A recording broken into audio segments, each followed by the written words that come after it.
Bismillahirrahmanirrahim.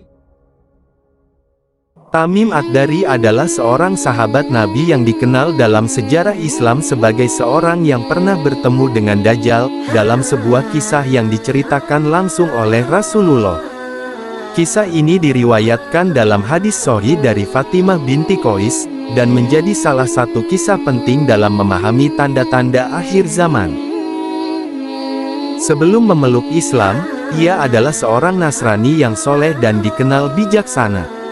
Ia memeluk Islam setelah mendengar dakwah Nabi Muhammad dan menjadi salah satu sahabat yang terpercaya.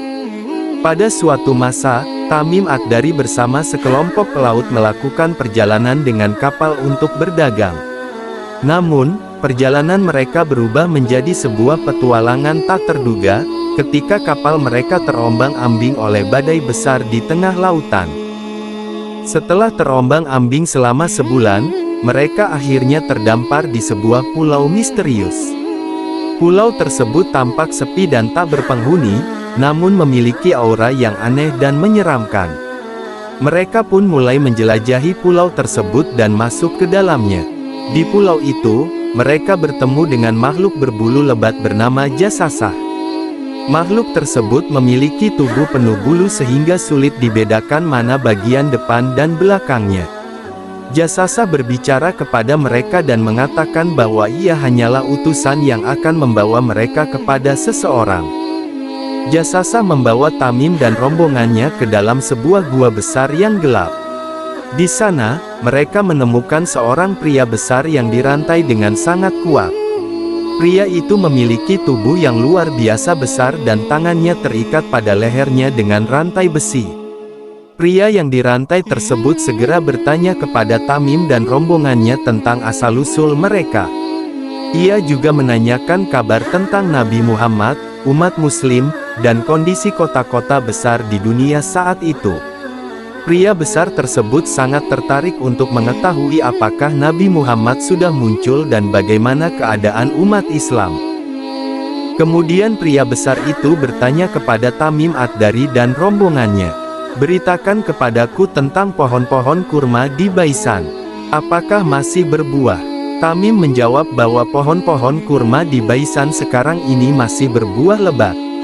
Pria besar itu menjelaskan bahwa kelak pohon-pohon kurma itu tidak lagi berbuah sebagai salah satu tanda akhir zaman. Kemudian pria itu bertanya tentang Danau Tiberias. "Beritakan kepadaku tentang Danau Tiberias. Apakah masih ada airnya?" Tamim pun menjawab bahwa danau itu masih banyak airnya. Pria itu mengatakan bahwa suatu saat air danau tersebut akan surut hingga mengering. Dan kemudian pria itu bertanya lagi tentang mata air Zugar. "Beritakan kepadaku tentang mata air Zugar.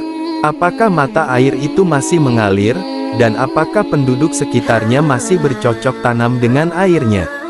Tamim menjawab bahwa mata air itu masih mengalir, dan penduduk sekitar masih bercocok tanam dengan airnya.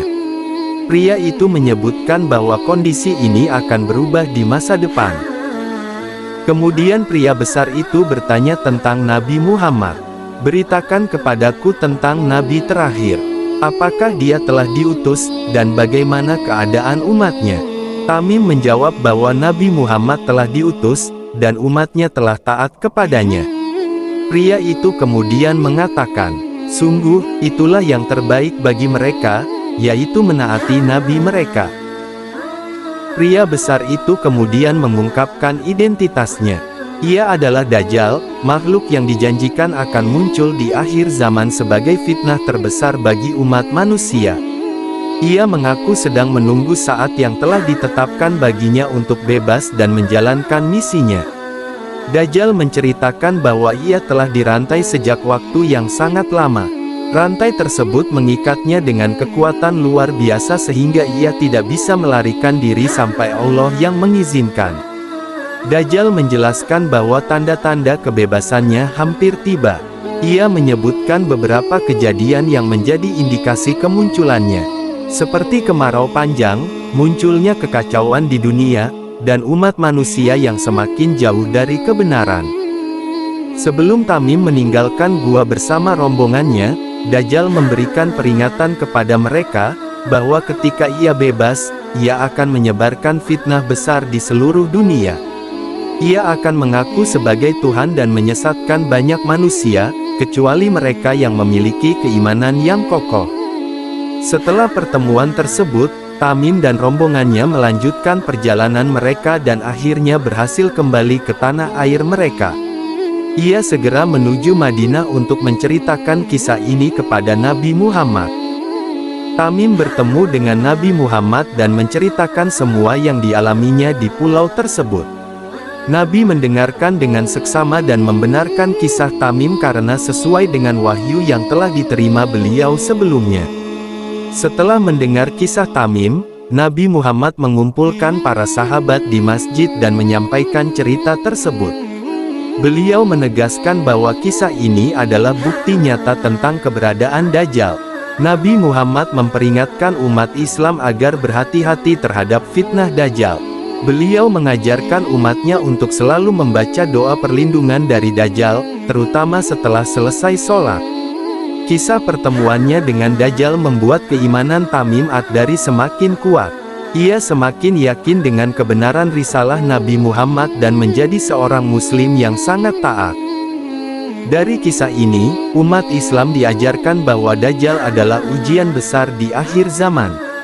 Kehadirannya akan menjadi ujian bagi keimanan manusia dan hanya mereka yang memiliki iman kuat yang akan selamat dari fitnahnya.